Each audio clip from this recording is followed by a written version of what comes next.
Boa noite, amigos. Sejam bem-vindos ao seu canal financeiro. Eu sou Bruno Macedo. Estou aqui com meu querido colega Rui das Neves, presença frequente aqui nas lives que eu costumo fazer diariamente, nos dias úteis, e também frequência presente aqui, vem sempre aqui para comentar sobre o assunto fundos imobiliários, a meu pedido, e às vezes até por iniciativa própria também, porque ele é uma pessoa muito engajada nessa questão, né? Então, atendendo um pedido meu e um interesse dele de comentar esse ativo específico, a gente resolveu fazer essa live, onde a gente vai falar de fundos imobiliários, mais especificamente de uma questão atinente ao ABCP11, né? Eu cheguei a fazer um vídeo, ele comentou que teria alguns detalhes que poderiam ser melhorados, né? Algumas incorreções, e ele está aqui humildemente cedendo seu conhecimento para poder elucidar esses pontos. Então, eu gostaria de agradecê-lo, primeiramente, por mais uma vez estar dispondo do seu tempo para contribuir com uma pessoa que é um entusiasta, mas está aprendendo bastante, e cumprimentar todos os que forem chegando aí. Como já está presente o querido colega Day Holder, o Ângelo, Opa, e o Wesley beleza? Farais aí, lá do nosso grupo Nosso aberto querido do seu canal financeiro, que professor Ângelo. exatamente, e quem quiser pode participar. Então, fiz uma longa introdução e a palavra é sua, Rui. Eu vou ficar só de observador, porque isso aí eu quero aprender também. Beleza? Ah, que isso, que isso. Estamos aqui para tentar ajudar, né? Eu acho que o tema é interessante. Boa noite a todos, obrigado aí pela atenção. Realmente, como eu tinha te falado em off, né? Eu não tenho estudado mais fundo imobiliário. Vou voltar a estudar, como eu falei na última live, quando a Selic voltar a 4 e pouco. Mas aí esse fato, acho que foi... Eu já tive esse fundo, tá? Eu até, acho que foi ano passado que eu falei, foi meu primeiro fundo de shopping quando eu comprei, ainda antes da junção, né? Do agrupamento deles, e tinha até muito carinho por esse fundo, e eu saí dos fundos imobiliários, né? Mas aí quando soube essa situação aí, eu falei, caramba, eu acho melhor dar um alô, porque eu também recebi, o Bruno, algumas perguntas, pessoa até pelo Instagram, perguntando, Rui, mas tem mais fundos aí que tem esse risco de ter mais de 25 tal, não sei o quê? Aí eu respondi, gente, eu não sou especialista em fundos imobiliários assim para ficar pesquisando tudo, e também não é assim.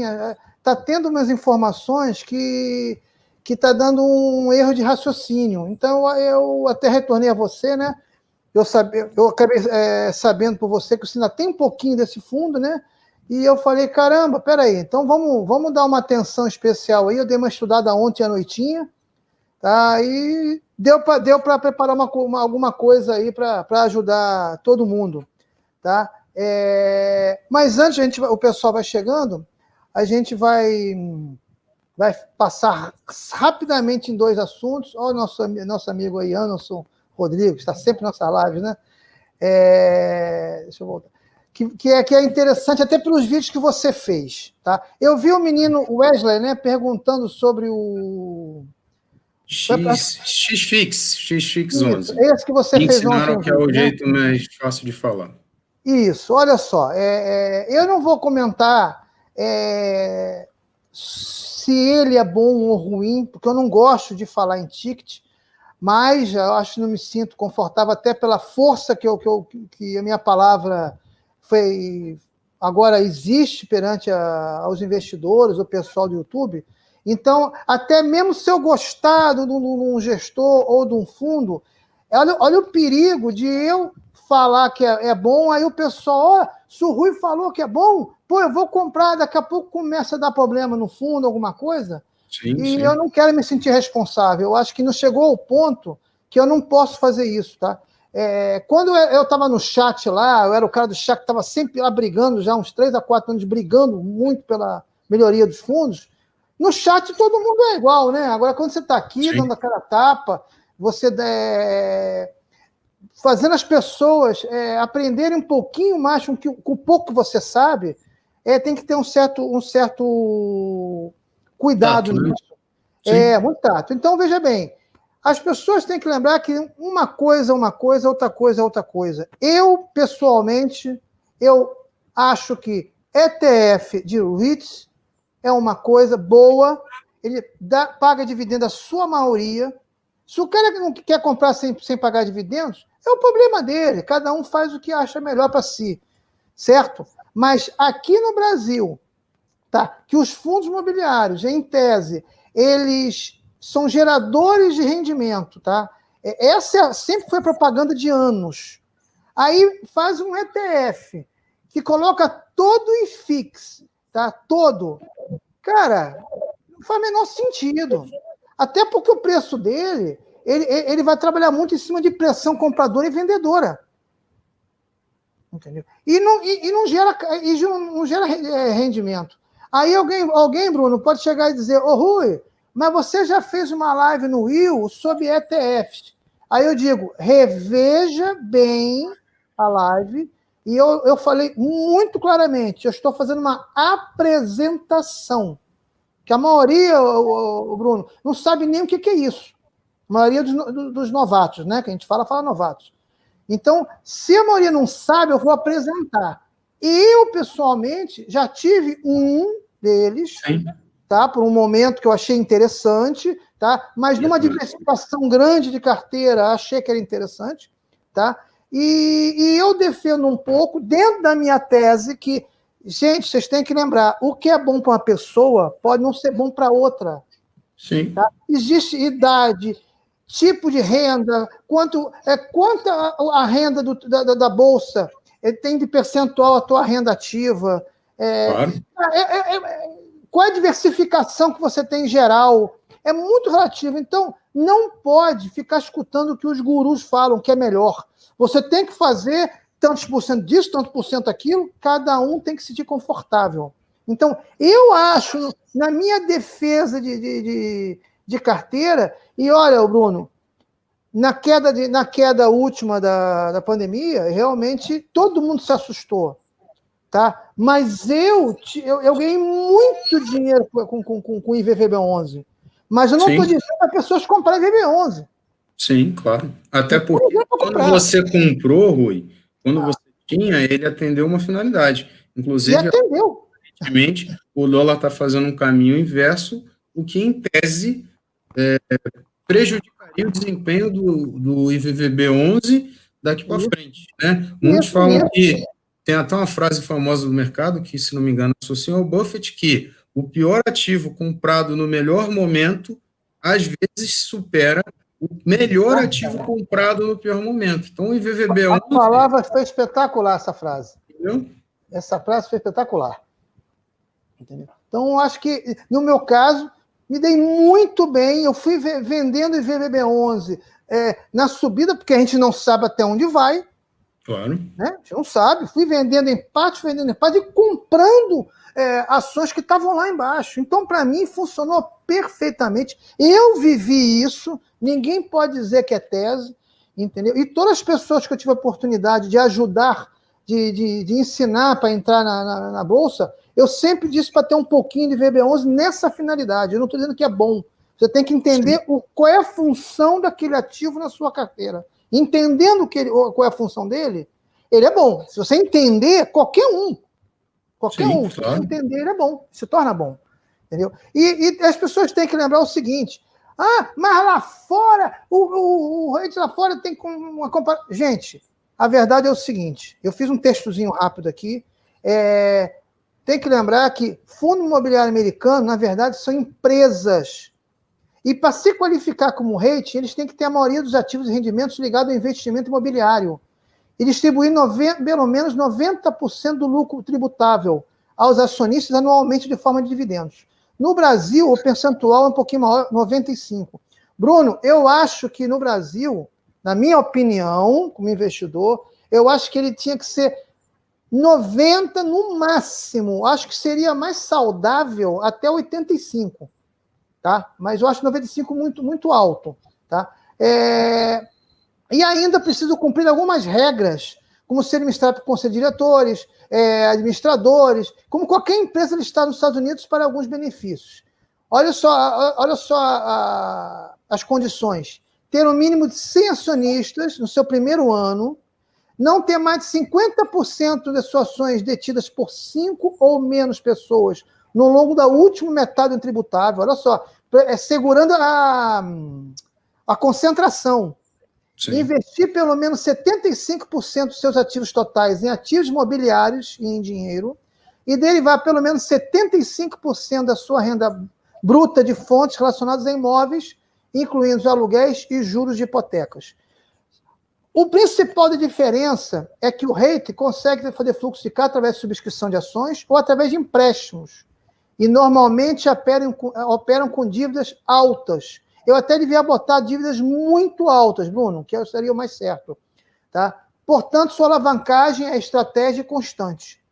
Já o FI, o crescimento é feito por meio de emissões de novas cotas e a captação de ágio recorrente de venda, compra e aluguéis de novos imóveis.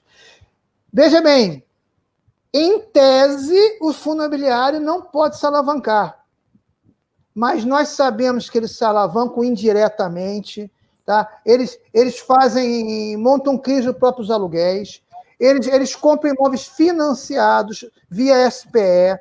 Cara, eles estão se alavancando sim. Tem fundo hoje no Brasil que está alavancado 40 e poucos %. Tá? E isso aí, o pessoal só olha o yield. Depois a bomba estoura, o pessoal fala que o Rui das Neves fala mal de fundo imobiliário. Nós estamos falando mal dos gestores que arrumam brechas, que desde o momento que o cara arruma uma brecha, tá? Eu entendo que uma brecha, né, Bruno? Eu acho que você, como conhecedor de direito, eu acho que brecha não é ilegal, mas é uma maneira imoral, uma malandragem de fazer uma coisa que não é permitida. Sim, assim como recentemente estão algumas alterações da Constituição, por exemplo, a recondução de cargos aí, presidência da Câmara, do Senado, interpretações subjetivas da lei, tudo isso aí é sim utilizado. Depois que acabar o seu raciocínio, Rui, você poderia explicar por que você entende que os FIIs deveriam pagar 90% no máximo? Qual é o seu racional para isso? Porque, olha só, se você olhar num período de certo tempo, e devido à grandeza de alguns fundos, esse próprio dinheiro 10%, por isso que eu achava que seria 85%, ele acumulando esse saldo, ele pode ter dinheiro suficiente para adquirir novos imóveis, tá? Sem ter que fazer subscrição, utilizar esse dinheiro em caixa, que vai ter alguns imbecis que vão dizer, mas dinheiro em renda fixa rende menos, espera aí, é juros compostos. Se esse cara acumular um valor suficiente que compre um imóvel, tá? Porque, veja bem, a gente não pode falar isso num imóvel pequeno, num fundo pequeno, sim, mas claro, já fundos de 1 bi, de 1,5 bi, segurar 15%, tá? A cota, o valor da cota, você sabe que é muito atrelado a rendimento. As pessoas, em vez de fazer o ideal, olhar os ativos em geral, tá? E não se preocupar tanto com algumas variações que aconteçam no rendimento, é triste. O rendimento subiu até por não recorrente, a cota sobe correndo. Ele caiu para o não recorrente, a cota cai correndo. É triste isso, tá? Mas se o pessoal respeitasse mais a qualidade dos ativos, tá? A própria cota ela ia se adaptar a um yield que o pessoal entende que um prêmio suficiente para a renda fixa, tá? E quando o fundo comprasse um outro ativo, cara, esse ativo ia entrar para dentro do fundo e ia gerar mais renda logo depois pro cotista, cara. Então, sim. Ficaria um pouco menos dependente de subscrições, lógico, se os gestores quisessem crescer os fundos de uma maneira mais orgânica, não forçando a barra como estão fazendo. Porque como a gente comentou, e na verdade você até frisou, subscrições são necessárias, né, para a forma como os fundos eles encontram para fazer a sua alavancagem. Você inclusive frisou que os REITs têm alavancagens altas, o que não é necessariamente o problema, porque a maioria das grandes empresas hoje trabalham com dívidas altas. O mundo hoje vive em torno de dívidas. Muitos, inclusive, dizem que esse aí é o próximo ponto que poderia estourar uma suposta bolha aí no mercado. E alguns já cravam o que vai acontecer. Desde 2008, dizem que o mundo já opera assim, e nem por isso estourou. Não quer dizer que não vai acontecer, quer dizer que está se acomodando. Porém, o que chama atenção é a quantidade, né? Muitos estão fazendo 2, 3, 4, né? Em períodos de 1, 2 anos, né? E faz a famosa diluição financeira que você já comentou alguns vídeos aí. O cara que quer viver de rendimentos, ele acaba sempre recebendo menos, o que não é legal, né? Muito legal você ter colocado essa palavra financeira, Bruno, porque não vejo ninguém na internet falar isso. Eu vejo as pessoas falar muito em diluição. Ah, mas a gente vai ser diluído, eu vou ter que fazer subscrição.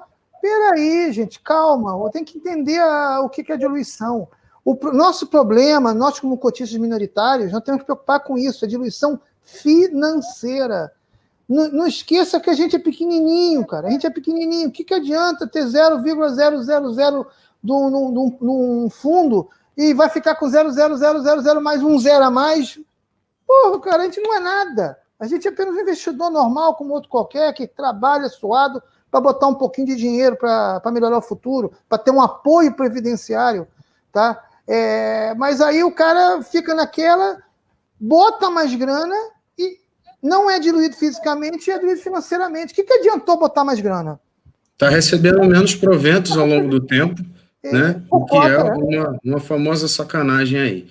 Só para concluir sobre o X-Fix, o Rui falou aí a opinião dele, minha opinião, já fiz alguns vídeos, sinceramente, perdi totalmente o interesse em falar sobre esse assunto, porque na maioria dos vídeos lá tem sempre algum comentário que a pessoa não entendeu. O vídeo que eu faço, eu expresso a minha opinião. Eu não tenho nenhum pudor em falar, e, obviamente, ela não expressa a verdade absoluta. Se você quiser saber o que eu penso, você vê o vídeo. Se você não concorda, basta você seguir em sua frente, ignorar o que eu disser e, né, seguir o seu racional. Beleza, Rui? Com certeza, é a minha opinião também, pessoal, e ninguém, como você falou, ninguém tem a verdade absoluta, tá? Eu acho que o seu papel aqui, e eu como convidado, a gente joga as informações para o pessoal usar o cérebro, tá? Não terceirizar o cérebro como a maioria faz, utilizar o cérebro e pensar, tá? Olha, eu fico muito triste, querido Bruno, quando pessoas muito graduadas no mercado, tá, acabam mandando recado ou entrando em contato comigo dizendo o seguinte: Rui, é muito legal o que você está fazendo, pô, você está batendo de frente com gente muito grande para ajudar pessoas que você nem conhece, é tudo muito bonito e tal, mas você tem que lembrar que a maioria quer ser enganada, faz parte do mercado. Para os grandes ganharem, os pequenininhos vão ter que perder, e isso vai de gerações na Bolsa, e vai continuar sempre assim. Aí eu respondo, cara, eu fico triste em falar isso, tá? Eu escutar falar isso de você, tá? Mas pelo menos, Bruno, eu acho que se a gente ajudar meia dúzia de gatos pingados, que eu sei que não é, que eu já recebi tanto retorno de gente que abriu os olhos, que vale a pena bater de frente com esses caras. E além do seguinte, demonstrar a eles, tá, que a farra acabou. Eles vão continuar manipulando, fazendo o que querem, eles vão continuar, tá? Mas pelo menos eles sabem que tem alguém grande ou algumas pessoas grandes que estão ali metendo o dedo e estão abrindo a boca. Então, isso está dando uma consequência que os gurus estão mudando a postura, estão mudando a postura nas lives. Tem gestor começando a fazer fatos relevantes diferentes, mostrando relatórios de uma maneira diferente. Tá? Cara, então, mudou. Do último ano e meio para cá, tem mudado alguma coisa significativa. Então, para mim, já valeu a pena esse trabalho. E isso está me causando até alguns problemas, Bruno. Por exemplo, eu parei de entrar no chat. Entendeu? Parei. Você está chateado com os comentários de um bando de idiotas que gostam de ser enganados? Eu já não posso. Olha que eu sempre usei o chat para me expressar, para lutar por um fundo imobiliário melhor, né? E agora eu não posso, porque quando eu entro já começa um tumulto, gente começa a perguntar, cria confusão. Teve um chat que eu entrei numa live com um amigo acho que foi até o Anderson Rodrigues, esse menino mandou o link, tá? Que está sempre também batalhando. Eu entrei no chat, quando eu entrei, o chat parou. Rui das Neves está aí, Rui das Neves parou o chat. E estava um guru desse, tá, que parou de ler, ou já me respondeu com muita ignorância no passado, daqui a pouco eu fiz uma pergunta sozinho no chat, e ele respondeu, Rui Darnay é muito atuante, não sei o quê. Ah, quer dizer que quando eu era no chat me tratava mal, né? Agora que eu tenho mais força aí com a ajuda de vocês, pessoas que são pró-cotista de verdade, agora tem que ter cuidado para falar com o Rui das Neves. Então, eu até estou sendo muito prejudicado nesse sentido. Eu fico triste de saber isso, porque você é um camarada sempre engajado. Eu conheci você no chat aqui de uma das lives minhas, né? Você, inclusive, comentou, e depois eu fui saber a sua história de vida, e você humildemente sempre me ajudou, sempre foi muito tranquilo na sua explicação, embora você tenha muito mais vivência e conhecimento que eu, tá? Então, aí, os colegas que queiram usar o contraditório, saibam que se vocês sabem mais do que os outros, vocês podem ser humildes aí, usar palavras adequadas e não usar o calão, e aí vocês podem atingir melhor as pessoas, né? Se você sabe muito mais do que aquele que está falando, você tem, na verdade, uma obrigação moral de ensiná-lo, né? Não que você tenha uma obrigação legal, mas uma obrigação moral de tirar a pessoa da ignorância com gentileza, né? Porque é assim que se constrói uma vida melhor, né? Não jogando na cara dos outros, você é isso, você é aquilo, ou eu sei mais do que você. Mas isso não vem ao caso, tá, Rui? Olha que interessante, olha o que o Anderson Rodrigues botou ali, e logo depois o querido professor Ângelo. Olha, exatamente isso. Deixa eu ver se eu acho foi o primeiro Anderson Rodrigues. Desativou o chat depois, né? Entendi. O camarada, depois que ele te respondeu, ele desativou o chat, né? Para não... vamos dizer assim. Complicado. Sobre a diluição financeira, eu só queria dizer que, na verdade, eu aprendi com você, tá, Rui? Mérito todo seu, que me esclareceu esse ponto, e, inclusive, a gente comentou em lives aqui. Então, é isso aí. Fica à vontade, para a gente também não pode seguir na sua apresentação. Vamos lá. Gente, então vamos falar do ABCP para esclarecer umas duvidazinhas, e eu vou botar a minha opinião, tá? Do que os cotistas se juntarem, o que podem fazer e etc. Vamos lá. Primeiro a apresentação do fundo, né? E eu queria colocar aqui que olha como era uma apresentação normal do relatório gerencial e como eles colocaram aqui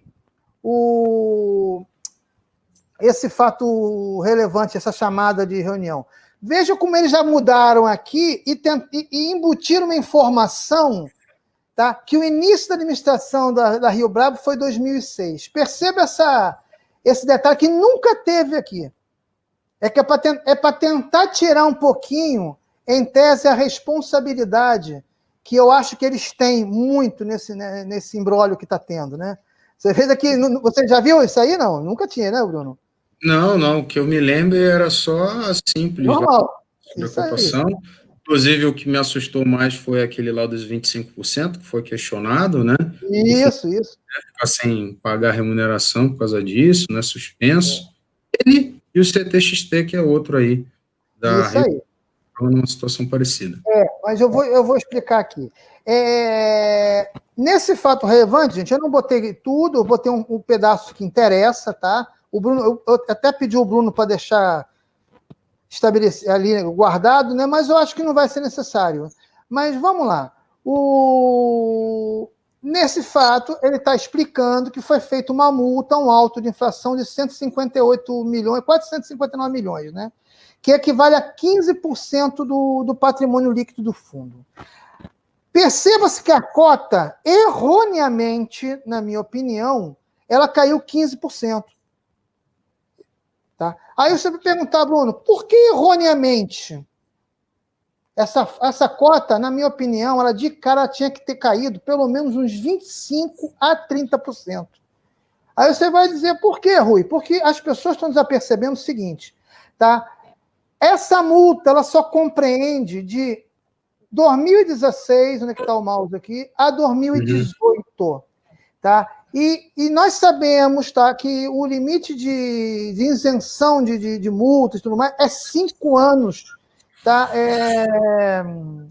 5 anos de imposto de renda. Sim. Então, veja bem, ainda está faltando 2015 aqui, 2019 e este ano aqui de 2020. Tá? Então, esses 15% aqui é só de 16, 17 e 18. Aí as pessoas, como sempre que eu falei aqui, trabalham em cima de fatos ou de rendimento. Isso aí é uma bomba que está para estourar. Tá? Agora, vamos ver o detalhe. A explicação que eu acho que é interessante é o seguinte: na avaliação técnica, a administradora tem convicção que o fundo não se enquadra no dispositivo segundo da Lei 9.779/99, que é a consequência que eles estão dizendo da tributação. Tá? Uhum. Vamos lá. Gente, primeiro, vamos ver o seguinte. Quem não quer ler uma resolução inteira, tá? Existe na CVM um mini guia de investidor de fundo imobiliário. Tá? Então, para facilitar aqui, para não ter que ficar copiando e colando leis, que tem muito detalhezinho, que seria até melhor você, né, Bruno? Mas para facilitar o pessoal, vamos ver aqui. Essa lei aqui estabelece que os rendimentos recebidos pelo cotista, pessoas físicas, são isentos de imposto de renda. Quando as condições. As seguintes condições foram atendidas acumuladamente. O cotista beneficiário tiver mais de 10%, perdão, tiver menos de 10% da cota do fundo. O fundo imobiliário tiver mínimo de 50%. E as cotas foram negociadas exclusivamente em bolsa ou mercado de balcão organizado. Veja bem, essas condições não está aqui dizendo o cotista não pode ter mais de 25%. E está todo mundo falando, pô, e agora, meu Deus? Quantos fundos tem dono com mais de 25? Isso vai dar um problema nefasto nos fundos. Gente, peraí, não é assim. A gente tem que saber interpretar a lei. Tá? Interpretar a lei. Vamos ver aqui. Eu vou botar um zoom aqui, Bruno, porque... À vontade. Vamos lá ver aqui. Vamos lá. Lei 9779, tá? Deixa eu agora aqui centralizar. Vamos ver aqui. Pô, o símbolo do StreamYard, para mim, aparece bem em cima. Vamos lá. Artigo 2º. Artigo 2º. Ah, pode ir para cima aqui. Vamos. Show. Artigo 2º, gente. Sujeito à tributação aplicável às pessoas jurídicas, o Fundo de Investimento Imobiliário, que trata da lei tal, que aplica recursos em empreendimento imobiliário que tenha como incorporador, construtor ou sócio, cotista que possua isoladamente ou em conjunto com pessoa a ele ligada mais de 25% das cotas do fundo. Tá? Baixa aqui. Parágrafo único. Para efeito disposto neste artigo, considera essa pessoa ligada ao cotista uma pessoa física, aos seus parentes até o 2º grau, empresa sob seu controle ou qualquer um dos seus parentes até 2º grau, pessoa jurídica que seja controladora, controlada ou coligada, conforme nos incisos, tal, que a gente não vai buscar agora. 6.404/76. Então, veja bem. Gente, não é 25% do dono do fundo. É que participou na construção, incorporação, alguma coisa nesse sentido. Algum parente, né? Algum parente. Então, nada que possa ser vinculado, para não dizer que isso é aquelas famosas manobras, né? Manobra jurídica. Então, veja bem. Deixa eu baixar o zoom aqui, porque agora ficou... Por que eu vou mostrar aqui, gente? Vamos a um exemplo aqui prático. Shopping Via Parque. Tá? O Shopping Via Parque é um fundo também monoativo multi-inquilino que, vamos ver aqui, dentro do relatório anual, que eu tenho certeza absoluta que no chat, se tem 10% no máximo que alguém que já abriu um relatório anual, duvido que tenha 10%. Tá? O pessoal só olha relatório gerencial e olha lá, meu Deus do céu. Vamos ver aqui, consigo aqui. Consegui. Ei, meu Deus. Esse zoom... Calma, Rui, tá tranquilo. Vai, que a gente tem tempo. Vamos lá. Aqui tem uma distribuição da pulverização dos fundos do Via Parque. Gente, olha aqui. Dois cotistas. 30% a 40%. Tem 2 cotistas. Nossa. Que tem os 2 juntos 74,38. E veja bem, esse fundo tem algum problema com isso? Não. Um deles, inclusive, é o famoso Aliança Sonai.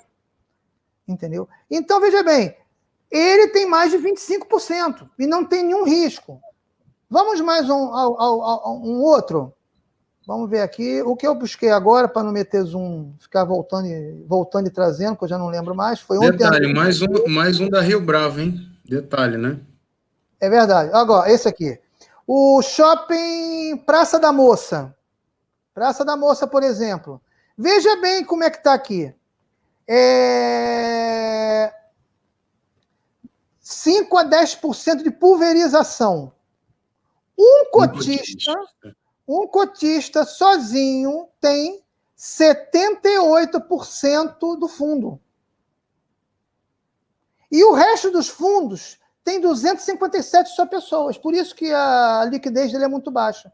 Esse fundo está com algum problema disso? Não. Por quê? Porque ele não foi incorporado. O shopping foi lá e foi comprado por um terceiro. Não foi ele que participou da construção do shopping. Tá? Então, vamos voltar aqui agora Vamos ver aqui, eu acho que agora aqui é o ABCP. Veja bem aqui. Onde aparece aqui? Acima de 50%,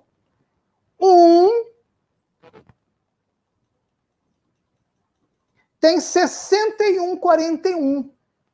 Acho que a maioria das pessoas não sabem nem qual é o detentor desse poder todo. Eu digo para vocês, agora pode voltar ao zoom normal, é a Cirela através da empresa Cirela Comercial Próprios, que é uma empresa vendida na Bolsa de Valores. Ela é negociada na Bolsa de Valores. É a Ciri 3 mesmo? Aqui embaixo... Não, né? É a CCPR3. CCPR3. Nem sabia. Então, vamos lá. Eu fui lá no RI deles. Tem até uns detalhezinhos interessantes aqui. No RI deles, tá? Tem um fundo de investimento, Bruno, que é um grande acionista dessa empresa, é a Versa Investimentos, por exemplo. Vamos lá. Tá aqui, tinha a relação de shoppings, prédios, eles dividem até por qualificação. Eu copiei e colei somente o que interessa a gente nessa live. Shopping Grand Plaza, tá? Eles colocam aqui que a área bruta locável, tá? O metro quadrado dá 69.533 e a área privada é de 42.700. Eu não consigo mostrar a calculadora aqui aparecer, né? Tá? Mas se fizer a calculadora aqui, vai aparecer lá o percentual de 61 e pouco. Tá? Não, tá tranquilo. Seria você dividir um pelo outro aí, né? Isso aí. Agora, veja bem, esse informe aqui é de 2019, esse informe anual. Eles, inclusive, Bruno, quem não sabe, deixa eu baixar aqui, eles já até venderam algumas partes do fundo. Oh, meu Deus do céu, o zoom é complicado. Vamos ver mais uma vez. Consegui. Eles aqui no relatório do fundo anual, eles já não estão mais com 60 e poucos %, não. Olha aqui. Eles estão com 59,73. Mas lá no RI deles, eles não alteraram, não. No RI deles ainda continua a metragem antiga. Entendeu? Então, veja bem, gente, é interessante. Eu quero também colocar a informação o seguinte, tá? Isso aqui eu tirei de um estudo, quando é que o pessoal da faculdade a gente faz... Monografia. Monografia. E essa pessoa, que eu esqueci de anotar o nome, ele fez sobre todas as histórias de haters e hits e fundo imobiliário, não, de shoppings. E eu peguei até aqui a história aqui, ó. A Cirela, Comercial Empreendimentos Participações, é de 62, pá. Onde é que está aqui? A construtora propriamente foi fundida em 81 com a criação do Brasil Realty S.A., que deu 190, fruto de joint venture, com acionista controle da Cirela, empresa argentina e RSA. A proposta da fusão foi desenvolver edifícios de alto poder, de alto padrão, edifícios AAA, papapá. A CCP foi constituída em 2007, a partir da cisão parcial da Cirela e Realty. Em decorrência da negociação, Cirela transferiu para a CCP o seu acervo, que compreendia na participação que detinha da CCP Investimentos, empresa que possui ativos relacionados à incorporação e aquisição de edifícios corporativos, shopping centers, além de condomínios logísticos. Então, isso quer dizer o quê? A Rio Bravo, quando ela veio se defender, ela se defendeu o quê para os incautos? Não. O fundo foi constituído antes da lei de 90, dessa lei da previsão de 25%. Então, ela não se enquadra nisso. Eles se agarraram nisso. Vocês podem ver o fato relevante da época. Tá? Ô, Bruno, só que tem coisas que você não consegue fazer isso. Tá? Eu vou dar um exemplo que eu vivi, para não dizerem que eu escutei. Tá? Eu fui sócio de um hotel no Rio de Janeiro, tá? E fui sócio de um restaurante na Lapa, no Rio de Janeiro, em épocas diferentes. Tá? As duas empresas eram antigas, Bruno. Uma era de 1953. Agora você me pergunta, era de 53. A minha empresa estava isenta de pagar PIS, COFINS? Não. A empresa teve que se enquadrar e pagar. O restaurante... Essa previsão aí é para o direito penal, né? Direito tributário. Isso aí. Não getulagem, né? É isso aí. O restaurante que eu tinha na Lapa era de 59. Também eu pagava PIS, COFINS, tudo mais, até eu conseguir mudar para se enquadrar no Simples, tá? Que foi um benefício que eu consegui, tá? Pagava PIS e COFINS. Então, há uma irresponsabilidade, na minha opinião, muito séria no setor jurídico da Rio Bravo. Entendeu? Bom, acabou que eu adiantei, né, quando a gente comentou. Então, a incorporação, né, porque era um galpão, né, uma indústria lá, têxtil, que se transformou, foi incorporada e transformada em edifício comercial pela Cirela, e hoje está dentro do patrimônio da Cirela Próprios. E outro caso aqui, que você acabou de falar, também é o CTXT, que não é porque a Rio Bravo é administradora, é porque esse centro têxtil também entrou na incorporação da Cirela. O problema é a Cirela na época. Veja bem, se a Cirela chegar hoje e pegar um outro fundo, um shopping, por exemplo, que está em questão aqui, e ela comprar 90%, não tem problema nenhum, ela pode comprar que o fundo não vai ser tributado. Ela vai ser tributada porque ela tem mais de 10%. Então, o pessoal tem que entender que não é porque tem 25% do fundo, é porque houve uma incorporação na época, tá? E continuou como o sócio majoritário ou grande com mais de 25%. Nesse fundo mesmo, Bruno, ela poderia ter 25,1% e ter alguém com 60%. O problema não era o cara de 60%. Era ele com 25%. Um incorporador, sócio, propriedade, fundador, por aí. Então, as pessoas vêm e falam assim, isso aí é o Rui, e como eu usei o exemplo lá, é o Tetra que só fala mal de fundo imobiliário. Não, eu estou falando mal de uma irresponsabilidade, tá? Que foi feita pela Rio Bravo e a Cirela. tá? Porque a Cirela tá se dando bem esses anos todos. Tá? Aí o pessoal vai dizer, pô, Rui, mas qual seria a solução correta? Eu acho que o ideal mesmo é que se juntassem mesmo, porque a força dos minoritários é agora. Essa Rio Bravo ela tinha que sair para minha opinião, ela tinha que sair fora dessa administração desse fundo. A gestão da administração, porque ela permitiu isso acontecer, né? Tá? Não protegeu o minoritário. Protegeu o minoritário.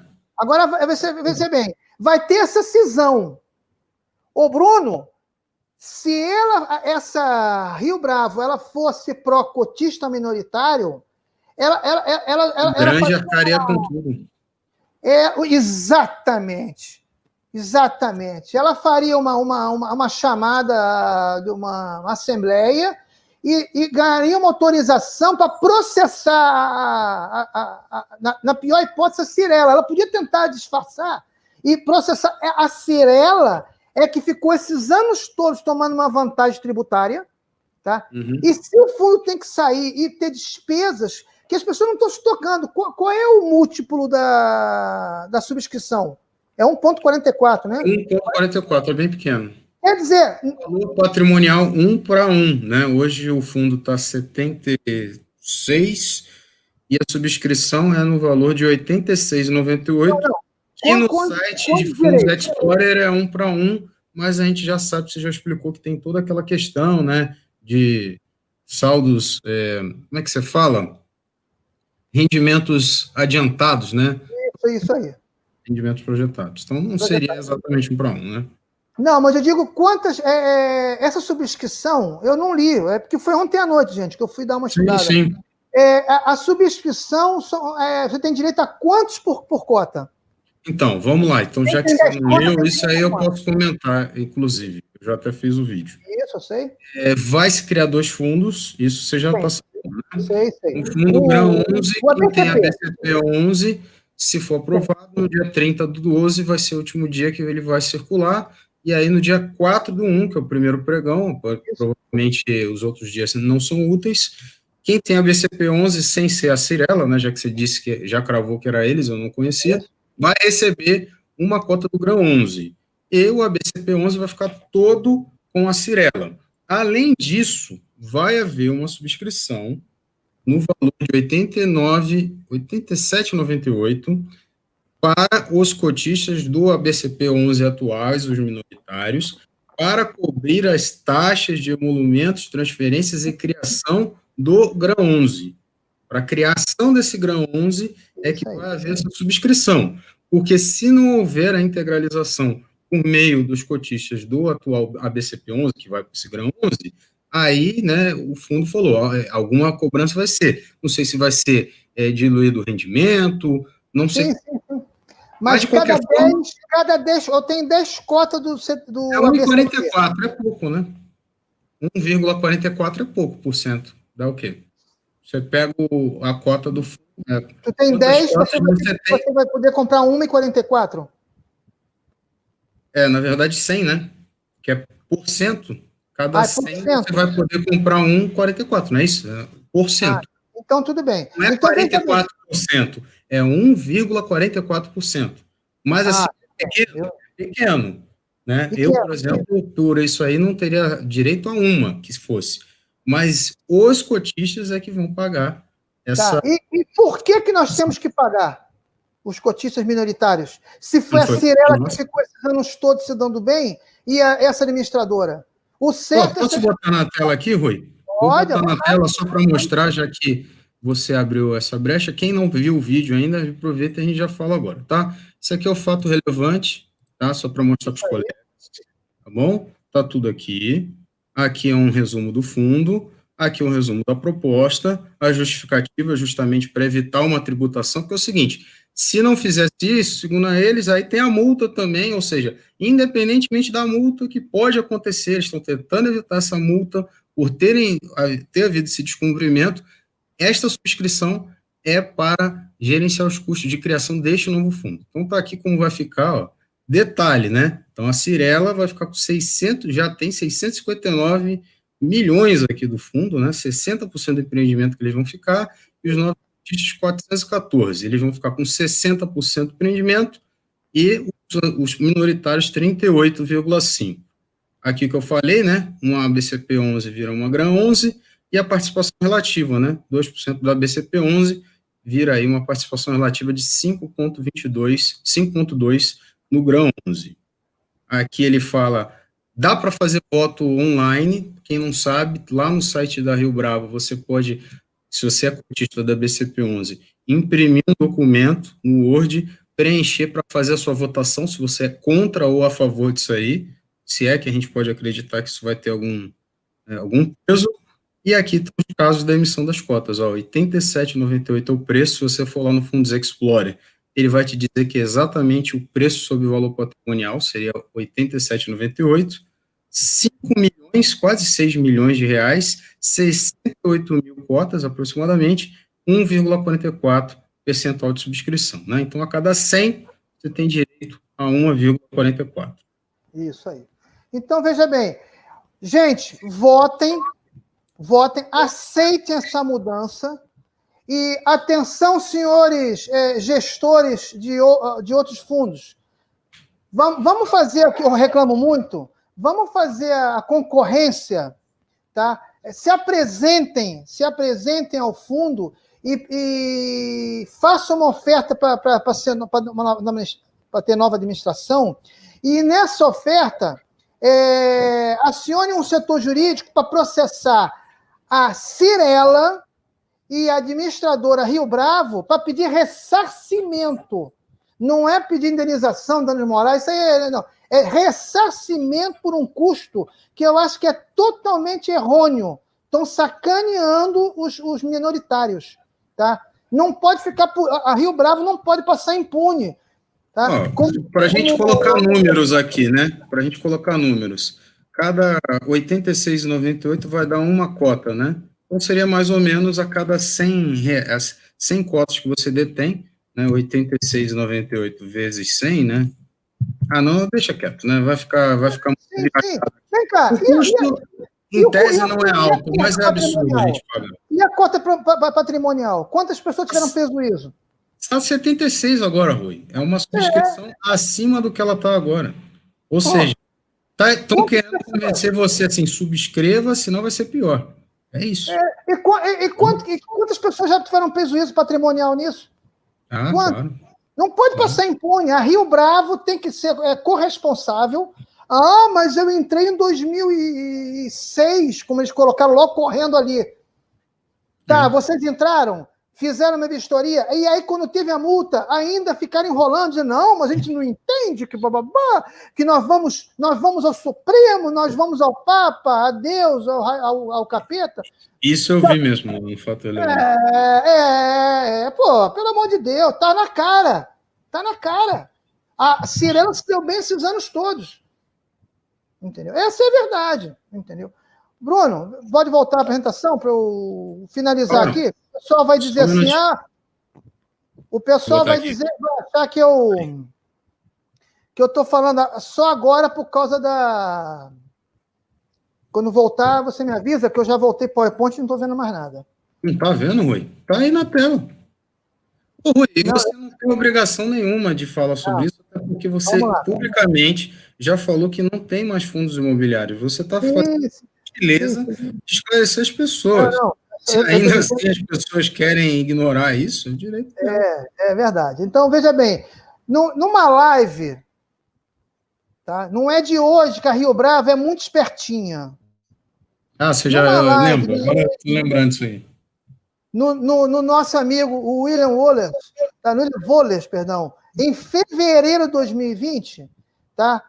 Quando teve a unificação dos fundos SAAG e Rio Bravo e o Essências Caixa, tá? Eles fizeram a proposta de unificação. Eu me apresentei na época como a favor da unificação, porque eles iam expandir para 29 cidades, uma diversificação muito maior. Tá? Essa é a minha opinião e eu continuo dizendo que é a minha opinião. Agora, olha que malandragem da Rio Bravo. eu fiz isso publicamente, para o pessoal não dizer que agora é porque aconteceu. Eu lembro da live, se não me engano, eu vi. Tem muita gente aqui que não sabe. Ela cobrava 25% do PL, tá? E ela cobrava do SAAG e 0,31% do valor de mercado. Quando ela pediu a unificação, a cota na época estava 1,19 e 15. Aí eu fiz as contas na época aqui, que ninguém fala na internet, nenhum guru puxa-saco de gestor fala isso. Ela recebia pelos dois 4.484.000. Gente, é isso mesmo que eu estou falando. Uma administradora de imóveis recebe 4 milhões por ano. Só desses dois fundos, 373 mil por mês. Tá? Aí, veja bem, se vocês forem olhar uma apresentação numa live do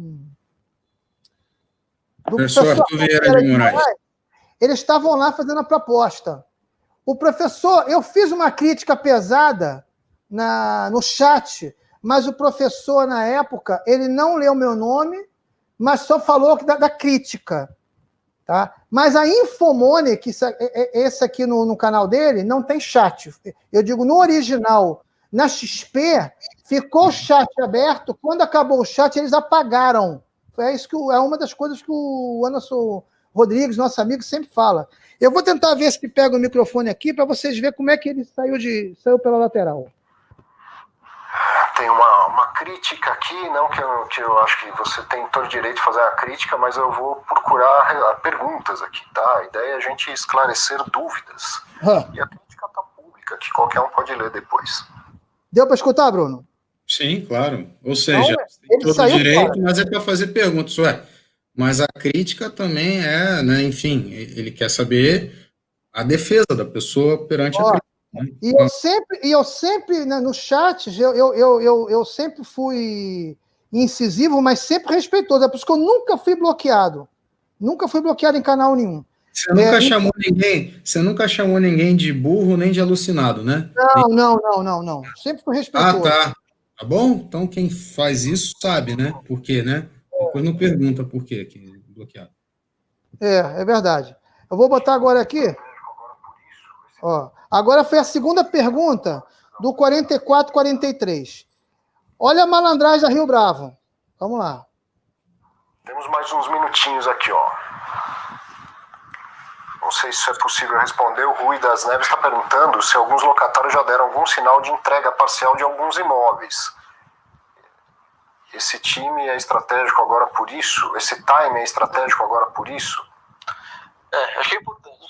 Aí eles começaram a falar o seguinte: não, falta ainda, é um contrato atípico, eles não vão entregar nada agora, se for entregar agora tem que pagar multa. Não era isso que eu perguntei se eles perceberam que o SAAG, que a Santander já queria sair, já estava dando a entender que ia sair, então eles correndo para salvar o fundo, vamos juntar logo, que pelo menos salva o fundo e fica no maior. Depois saiu, né? Depois Santander. Logo depois saiu.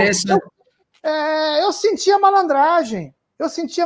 Ali. Eu era a favor da junção, mas eu perguntei por que esse time? Por que não esperaram chegar mais para o final do contrato, faltando 2, 3, 4 meses? Ou quando receber essa carta, que eu acho que juridicamente é 6 meses, né? Quando receber essa carta de intenção da SAAG. Não, estourou logo depois o pepino. Entendeu? Bruno, aí depois as pessoas falam que a gente só fala mal de fundo imobiliário, né? Como disseram aqui. Esse contrato atípico aí é uma daquelas desculpas assim, o que é isso? Isso é contrato atípico, entendeu? Parece, eu não sei o que é, fala que é contrato atípico, que é o cara fala, beleza, então... É ótimo. Igual as agências de banco, né? Na verdade, as agências de banco, o meu feeling, por ter saído de algumas, né? Foi justamente a ideia de que muitos bancos estão fechando agências para se manter competitivo e a crise só acelerou esse processo. Na verdade, nem foi essa questão aí, foi a questão de ver que os bancos estão fechando as agências até para se manter lucrativos, não que isso vá torná-los com prejuízo, mas eles estão se adaptando à realidade. Está todo mundo fazendo as coisas pelo celular e o pessoal continua, né, contratando banco, prestando serviços e está tudo certo, vamos reduzir agências, aí a gente reduz custo e mantém nosso lucro lá em cima, né? Isso é uma coisa, tem um movimento que vem de alguns anos, mas é um movimento que se acelerou mais forte até com a pandemia mesmo. Não sei se o Rui percebeu, né? Não, com certeza. Bom, que essas lojas, que esses bancos estão, tá? A sua maioria, não, todas, são em locais altamente com densidade populacional. São lojas todas Dá para alocar novamente, né? loja. Sim. Eu sempre olhei isso, entendeu? Que não é aquela lojinha de cidade pequena. Não tem nenhuma loja ali daquela cidadezinha lá do interior lá. Não é em Macaé, né? Não é um prédio em Macaé. Né? Exatamente, entendeu? Então, veja bem, gente, esse fundo aí que fez a proposta maravilhosa, depois disso tudo, a taxa dela naquela época, eu botei na live, de 4 milhões 484, ia passar na nova proposta para 10 milhões. Quer dizer, eles subiram 129% de taxa numa junção. Eu nunca vi isso. Mas tá tranquilo, Rui. Compra ETF de FI, que dilui lá e paga mais 0,3% ao ano, que tá tudo certo. Entendeu? Pode pagar, que isso aí dilui na origem. O que são 10 milhões? O que são 10 milhões? 10 milhões. Esse, né? Esse nem tá no IFIX, aparentemente, mas o que os que não estão no IFIX não cobram? Tá tudo certo, entendeu? Basta comprar e tá diversificado. Verdade.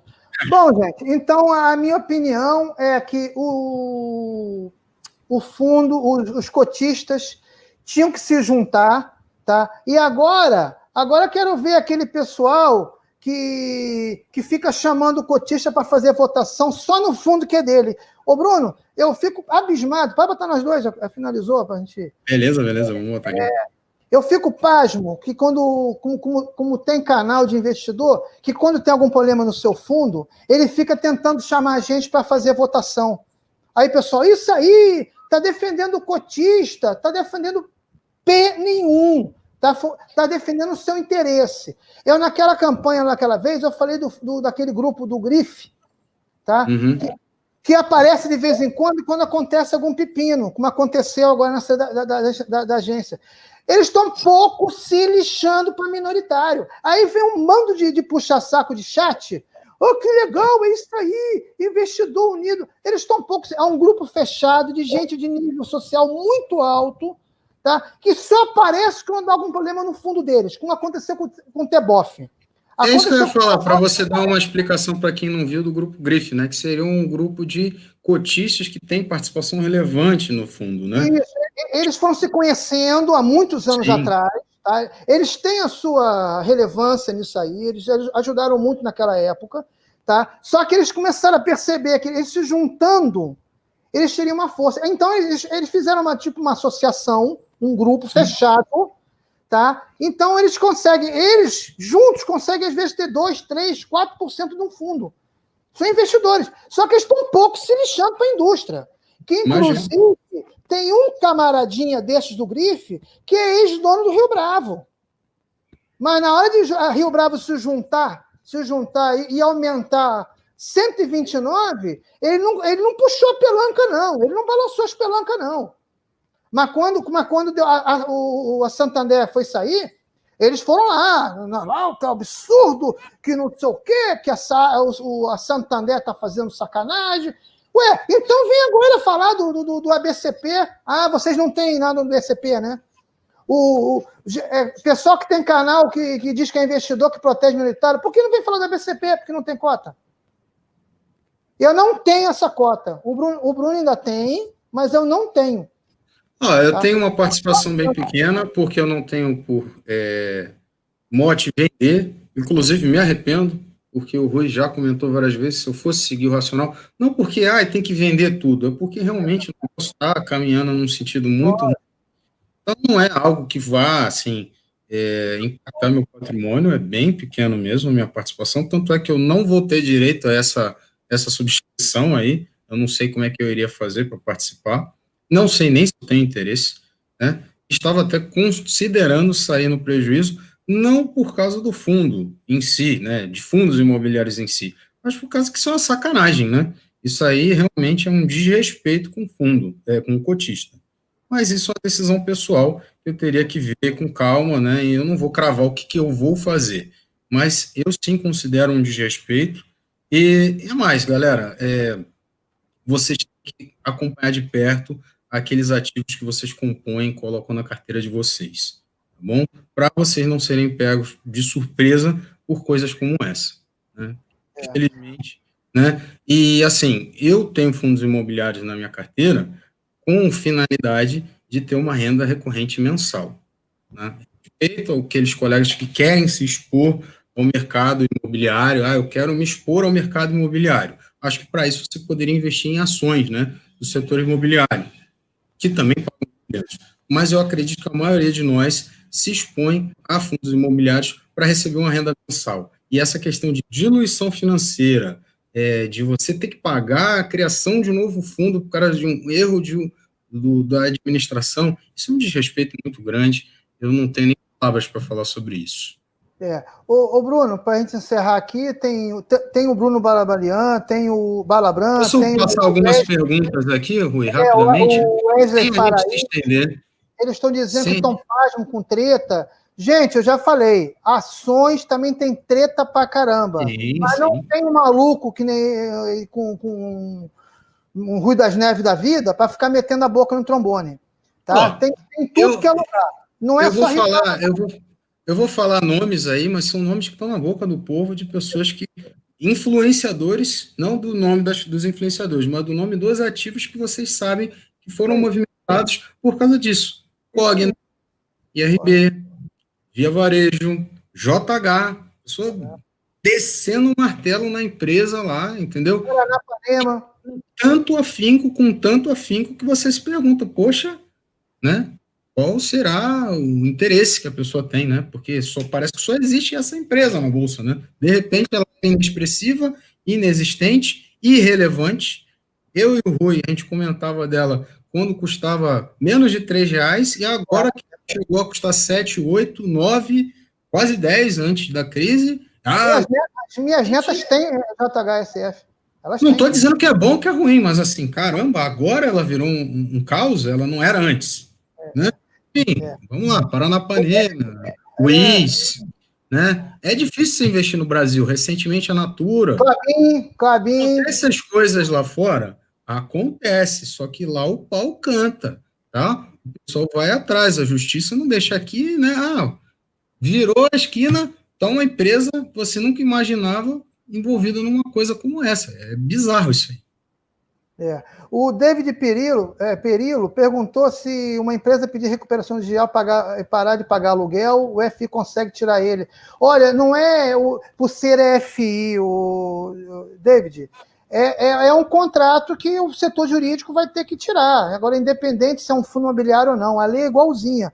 O contrato atípico não é de fundo imobiliário. Ele já existe há muitos anos. Os grandes empreendimentos, as grandes empresas, tá? Elas são quase todas de contrato atípico. Só que como começou a entrar nos fundos imobiliários de contrato atípico, começou a parecer que é uma coisa nova. Mas não é coisa nova, isso existe há muitos anos, não há nenhuma novidade. Eles têm que tirar como qualquer pessoa. Se eu fosse um proprietário, pessoa física, dono do galpão, eu ia tirar com o mesmo tempo que um fundo imobiliário. Tá? O The Holder me convidando aqui. Pô, The Holder, não, faço sim. Estarei lá prestigiando, porque, sinceramente, gosto aí a amplitude aí da briga. Rui, passar umas perguntas rapidinhas aqui. Se você tiver algo a comentar, fica à vontade. Aqui, sei lá, se o Biden ganhar, o que pode acontecer com o mercado? Já falei, galera. E não vou falar os Estados Unidos é os Estados Unidos, desde que os Estados Unidos é os Estados Unidos, que a Bolsa existe, democratas se sucedem a republicanos, e a frequência da Bolsa lá é alta, com algumas correções. O dólar dá uma correção, porque o real é uma das moedas que mais se desvalorizou em 2020. Então, na verdade, o real está se recuperando, com força, inclusive. Uma queda de 40%, já recuperou 30%. E o pessoal, será que agora vai? Já foi, né? Já foi. Quem comprou, comprei pouco, mas quem comprou mais do que eu, com certeza está bem. Ainda estou confiante na alta, mas é aquilo. Se o cara ganhar, se o fulano ganhar, os caras ganham e perdem e os Estados Unidos continuam sendo Estados Unidos, tá bom? A gente não dizer que, é esse ou aquele, tanto faz. Até pouco tempo atrás, o pessoal falava, o cara vai ganhar, a bolsa vai desabar. O cara ganhou, né? Mas não ganhou ainda. Tem gente que ainda acha que não ganhou ainda. Tá bom, então beleza. Para finalizar, Bruno, eu não vi, porque eu não li, o Ed está perguntando se a taxa de administração, eu acredito que deve ser a mesma, eu não li. Aqui. Deixa eu ver aqui. O Ed, a penúltima, antes do The Holder.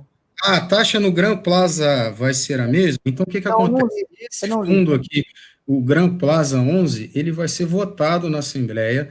Eu ainda não consegui acessar aí a proposta dele, não consegui verificar no fundo, mas, em tese, ele vai seguir os mesmos moldes do ABCP 11. Vão ser fundos... Infelizmente, um vai ficar nas mãos desse único cotista, que a gente já descobriu agora que é a Cirela, e os outros vai ficar quem era o ABCP 11 e os minoritários. Se for diferente, se eu tivesse essa informação, eu vou compartilhar no grupo lá, aberto do seu canal financeiro, né, porque não dá para fazer vídeo de tudo. Mas eu também peço que os colegas sempre tragam essa informação no grupo. Quem quiser é livre, tá, galera? Só acessar um grupo do Telegram, onde todo mundo se respeita e compartilha conteúdo. Lá não tem, eu sou melhor nem pior do que você, não. Inclusive, eu gosto muito quando os colegas compartilham, porque me ajudam bastante. Não vou ficar muito tempo, porque eu sei que você vai querer participar lá na live do Day Holder. Eu também vou lá. 8 só vou dar uma olhadinha para ver se tem mais. Amanhã eu tô lá, Day Holder. Maior prazer. É amanhã, não é hoje, não? Desculpa. Não, amanhã, 8 horas. O Rui que me alertou, barará. Estou só procurando ver perguntas, porque eu vou ver aqui. Eu acho que eu entendi que é amanhã. Eu vou ver aqui. Amanhã, Rui convidado. Amanhã às 8 horas no canal do Day Holder. Vou lá, mostro também. Para aumentar, vamos todos lá dar uma moral para a gente ver. Lá que não conhece o Bruno, a gente aumenta aí a minha opinião. Tem que processar a Cirela, tem que ter coparticipação de responsabilidade da Rio Bravo e os cotistas têm que trocar esse gestor. Não, é sacanagem. Pagar uma subscrição para pagar a criação de um novo fundo é sacanagem mesmo. Processar e pedir ressarcimento. Mais uma vez o colega Paulo aí, Velas e Ventos. Os gestores eram para pagar multa, eles são responsáveis? Sim, a gente acabou de falar na nossa... Responsáveis. É uma coisa que eles tinham como ter conhecimento, pelo menos muito mais do que o minoritário. No final das contas, vai ser cobrado do minoritário, tá? A princípio é cobrado do minoritário. Se a gente não é princípio, não. Vai ser. Vai ser cobrado. Se a gente quiser reverter isso, vai ter que ser judicialmente. Beleza? Bruno, eles já jogaram a toalha. Essa cisão, eles falaram, não, vamos a Supremo, vamos não sei o quê. Eles já jogaram a toalha. A cisão já eles acham que vão perder. Provavelmente eles têm algum filho que vão perder para evitar multa, porque é o seguinte, se não fizesse isso... Vai jogar a bola para a Cirela. Vai ter uma multa por ter acontecido isso aí, para a Rio Bravo. Então, a Rio Bravo está evitando a multa, mas não está evitando os custos. Isso aí. Em termos de decência, quem teria que arcar com esses custos seria, então, a Cirela, porque, né, enfim, ela é a gente está em uma condição menor, né, uma condição desvalida, vamos dizer assim. Isso aí. Pronto, vamos lá. Já encerrou, eu olhei rápido aqui. Tá. Galera, eu acho que a maioria das perguntas estão no mesmo sentido, tá bom? Agradeço muito aqui pela paciência, pela audiência de todos. Agradeço mais uma vez a você, querido colega Rui das Neves, por sempre ter essa humildade, esse coração grande, esse conhecimento e essa disposição para compartilhar esse conteúdo. Sempre que você quiser vir aqui neste canal, você tem as portas abertas, porque você é um camarada disposto a ajudar os minoritários e a ensinar os incautos. Né? E gosto de fundo imobiliário. Continuo sendo um pouco incauto, um pouco na vida, estou sempre aprendendo, né? Sempre é um pouco incauto, mas é com você e com pessoas humildes como você que a gente aprende bastante. Você não precisaria se dispor a estar aqui, você já está num patamar diferenciado na sua vida e de conhecimento também, mas mesmo assim você faz isso. Então, agradeço muito a sua presença. E é isso aí, amigos. Eu desejo a todos uma excelente noite, um abraço no coração. Quem não está no grupo, está convidado, né? Está livre lá para acessar. O link está aqui na descrição, além dos cupons aí, seu canal financeiro para remessas e recebimento exterior e a nova DAX. Não vou me delongar nisso. Um abraço fundo do coração, nos vemos amanhã lá no canal do Dayholder às 8 horas para prestigiar o Rui e também para aprender mais. Obrigado. E,